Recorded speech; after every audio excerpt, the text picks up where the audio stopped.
très grave ce qui se passe. Mais le problème, c'est que ça ne va pas s'arrêter au Mali. Mais non.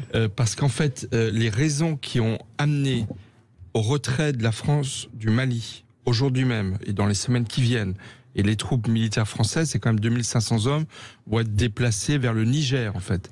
Mais les mêmes raisons font que fort probablement, il va arriver la même chose dans les prochaines semaines au Burkina Faso. Pourquoi ? Parce qu'au Burkina Faso, il y a un mois, il y a eu un coup d'État militaire.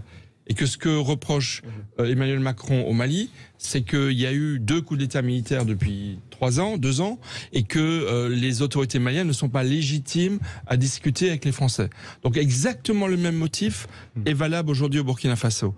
Et pire que ça, vous avez d'autres pays de la région qui ne sont pas des États de droit, où l'argent qui est envoyé, les aides financières considérables sont détournées. Moi, j'ai eu plein d'informations sur, par exemple, la France a envoyé des millions de vaccins en Afrique pour la solidarité avec nos pays africains, et les vaccins sont détournés, sont vendus par les autorités locales aux personnes sur place.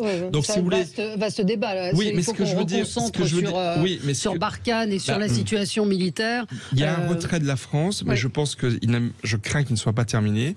Je pense que on n'a pas, il y a eu des brouilles diplomatiques depuis des semaines. Je pense que c'est un coup très fort donné. On a beaucoup critiqué François Hollande, sa présidence qui a été perdue, etc. Il a eu le courage d'envoyer les troupes françaises au Mali à la demande des autorités maliennes fin 2013. 8 ans après, on se retire du Mali.